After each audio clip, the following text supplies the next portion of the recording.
Yomoni, leader français de la gestion d'épargne en ligne et au coffre.com, achat et revente d'or physique gardé en coffre sécurisé présente Sud Radio, Osez investir, Thomas Binet.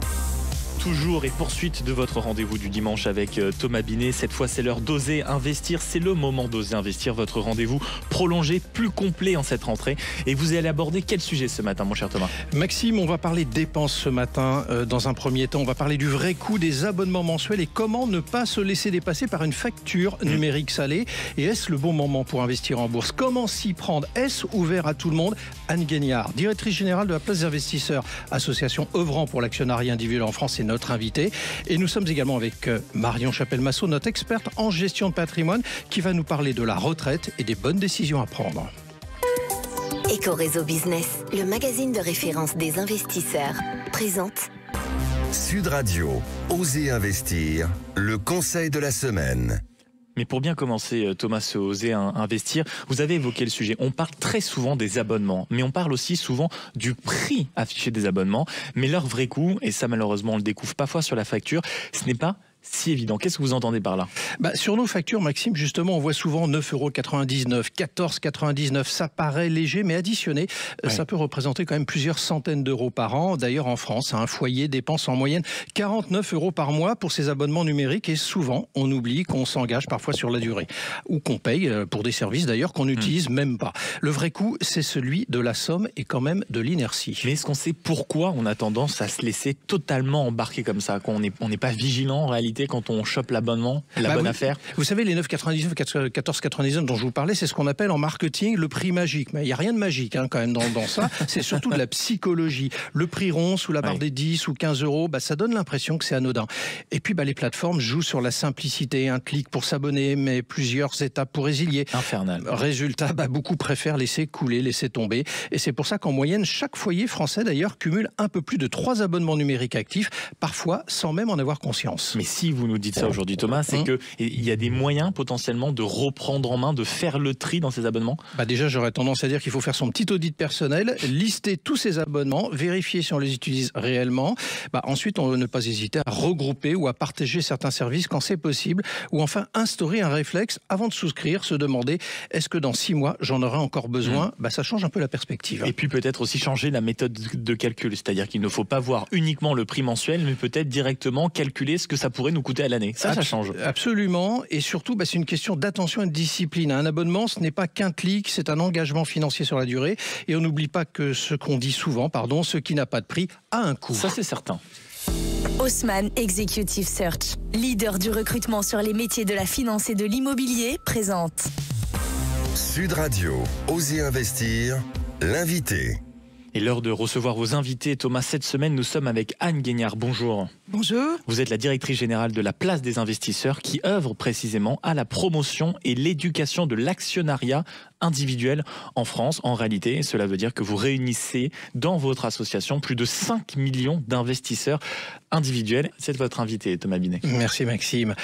Anne Guignard, nous sommes dans un contexte que nombre d'observateurs d'ailleurs indiquent comme étant sans précédent. On a tous suivi ce qui s'est passé dans les jours précédents. La note souveraine de la France a été abaissée par l'agence de notation américaine Fitch en pointant du doigt les difficultés budgétaires. C'est comme ça qu'ils ont motivé leur décision, les difficultés budgétaires et politiques en France.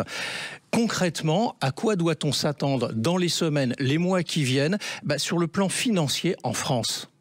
Alors concrètement, déjà, on peut constater que c'est pas une bonne nouvelle, de toute façon. C'est pas forcément une nouvelle catastrophique parce qu'on n'est pas dégradé de plusieurs niveaux, mais c'est forcément la traduction que la France, en tant qu'État, est jugée comme un petit peu moins sûre qu'auparavant. Et on s'y attendait un peu, on s'y est peut-être d'ailleurs même préparé dans les milieux financiers. On s'y attendait, les marchés financiers avaient anticipé cette dégradation, mais ça ne veut pas dire que c'est quand même un bon signe. Ça veut dire que on va être obligé, l'État va devoir mieux rémunérer des investisseurs qui vont lui prêter pour sa dette, parce que le risque est plus grand. Alors voyons les conséquences au niveau du particulier, si vous le permettez. permettez, parce que là vous parliez de l'État, mais il y a un ruissellement dans le mauvais sens qui va se produire très probablement.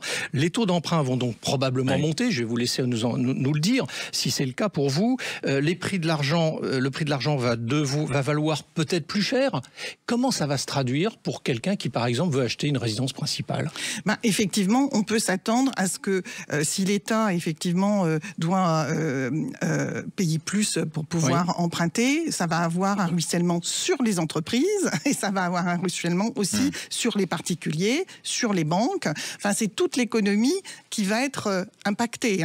On n'est pas effectivement dans le bon sens, notamment parce qu'on ne vit pas non plus dans un univers fermé et que forcément on se compare aux autres pays, notamment en Europe, qui sont comparables et qui, eux, vont plutôt dans l'autre sens. Alors on va regarder les conséquences, si conséquences il y a également sur le domaine de la bourse, parce que ça c'est votre sujet de prédilection. Je vais commencer par une question simple, mais qu'on peut se poser quand même. Est-ce le bon moment pour investir en bourse? Alors, je répondrai de deux façons.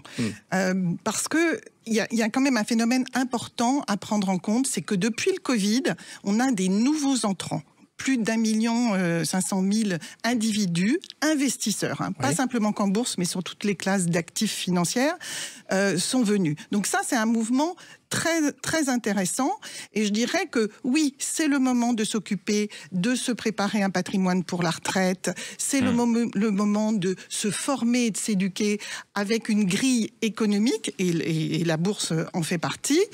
Donc oui, c'est le bon moment. Et en plus, on le voit, notamment les jeunes. En revanche, si on parle des actionnaires et des investisseurs plus actifs qui ont déjà leur patrimoine, et là on va parler plus de market timing, je prends un jargon un petit peu financier, mais je veux essayer qui veut dire quoi concrètement? Conjoncturellement, oui. Est-ce que c'est le bon moment tactique? Fenêtre de tir. Voilà. Là, c'est compliqué parce que ça vous échappe pas que la grille de lecture, elle est extrêmement difficile à lire. Tant au niveau international, avec les conflits armés, avec la guerre des tarifs douaniers, et puis en France, on est vraiment dans un contexte là où tout le monde est très attentiste. On a cette instabilité gouvernementale et de décision qui bloque les choses. Donc je dirais sur le long terme, oui, formez-vous, c'est le moment de bien s'éduquer à des concepts qu'on n'a jamais eus en France, puisqu'on ne l'a pas au niveau scolaire. Mais en termes de conjoncture, est-ce qu'il faut rebalancer ses investissements? Là, c'est plus compliqué. Alors, vous dites qu'il faut y aller, mais justement, les gens qui nous écoutent ce dimanche matin, qui ne sont jamais allés en bourse, ils ne savent pas forcément si ça les concerne, comment s'y prendre. Il y a un profil objectivement, pour aller en bourse? Alors, je dirais qu'aujourd'hui, non, il n'y a pas de profil. Je pense que c'est pour tout le monde. Quand on respecte la règle d'or qui est de « je connais bien mon budget, mon salaire, mes revenus me permettent de payer mes dépenses courantes, de payer mes remboursements d'emprunt et d'avoir une épargne de précaution qu'on estime de 3 à 6 mois. Au-delà de ça, je peux investir. Et là, tout le monde peut investir. Aujourd'hui, il y a vraiment des solutions adaptées à tout le monde. Alors justement, est-ce compliqué pour les gens? Vous venez de définir à peu près qui peut le faire, mais est-ce compliqué d'y aller? Alors, est-ce compliqué d'y aller? C'est de plus en plus adapté et abordable. En termes de montant, en termes de tarifs, en termes de user experience, ça va parler aux jeunes, c'est beaucoup plus facile. Maintenant, ça ne dédouane pas, je pense, parce que, j'en parlais tout à l'heure, en fait, dans notre système scolaire, on ne nous apprend pas les notions d'économie et de finance vraiment très, très basiques. Et nous, à Place des investisseurs, on fait des formations et on voit des gens qui n'ont pas fait un parcours économique ou financier, mais qui doivent quand même investir, qui ne sont pas en capacité d'avoir ces bases. Donc oui, il faut d'abord se former et puis y aller et tester avec des petits montants. Alors on va voir dans un instant comment s'y prendre, mais juste avant, je voudrais quand même vous demander une chose aussi qu'on se demande quand on veut y aller. Est-ce que c'est risqué? Oui, c'est pour ça qu'il faut Se former. Voilà, il faut se former et puis surtout, il faut bien avoir les 3 étapes dont on a parlé, hein, de faire son budget, de pouvoir assurer ses dépenses courantes, de pouvoir ses remboursements et l'épargne de précaution, 3 à 6 mois. Et c'est au-dessus. Au-dessus, après, ça va être en fonction de vos objectifs. Au-dessus, vous avec les montants que vous pouvez investir, vous allez voir, en fonction des projets que vous avez, s'ils sont à moyen et long terme, le niveau de risque que vous voulez accepter. Alors on entend souvent parler quand même des plans d'investissement programmés. Est-ce que vous pouvez déjà nous expliquer en quoi ça consiste? Alors un plan d'investissement programmé, c'est quelque chose qui est offert aujourd'hui par les brokers en ligne, les néo-brokers. C'est la capacité de pouvoir programmer un montant tous les mois ou tous les trimestres et d'investir ce montant et de pas trop le regarder, justement, d'investir avec une idée de moyen et long terme très régulièrement, parce qu'on sait que sur le moyen et long terme, les placements financiers, et la bourse, c'est ce qui a la meilleure rentabilité par rapport aux octaves. Il y a un ticket d'entrée? Non, justement, le ticket d'entrée est très très faible. À savoir? Ça peut être quelques euros, mais en moyenne, aujourd'hui, et c'est beaucoup les jeunes qui sont sur l'épargne programmée, le montant mensuel est d'environ 150 euros. Donc ça s'adresse plutôt aux jeunes, c'est ça que vous nous dites? Je pense que ça s'adresse aux jeunes parce qu'aujourd'hui, ça a été vraiment adapté en termes de user experience. Vous parliez des abonnements. Voilà, c'est comme mon abonnement Netflix. Tiens, j'ai mon abonnement à l'épargne programmée.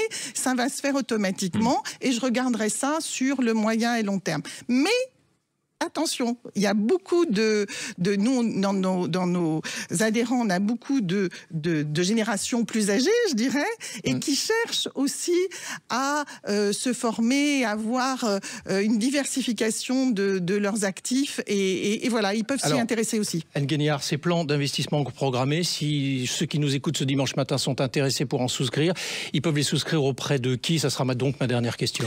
Alors, vous pouvez les souscrire auprès de Trade Republic, qui a fait beaucoup de communication là-dessus, mais de Boursorama. Les néobanques principalement. Des banques en ligne, parce que Boursorama est une banque, je dirais, filiale de Société Générale. Mais de néobanques, et de néocourtiers, et qui sont très forts sur l'expérience utilisateur. Merci à vous. Merci Anne Guignard d'être passée du côté d'Oser Investir. Et je le rappelle que vous êtes la directrice générale de la Place des investisseurs.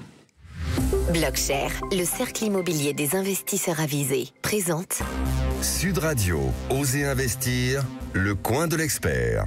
Et pour terminer ce rendez-vous en ce dimanche matin, mon cher Thomas, nous sommes avec Marion Chapelle-Massot. C'est notre consultante à gestion de patrimoine et c'est aussi la dirigeante du cabinet de Carillon. C'est de la gestion privée. Et vous allez, Thomas, avec Marion, justement nous parler de ce plan épargne retraite. On en entend très souvent parler.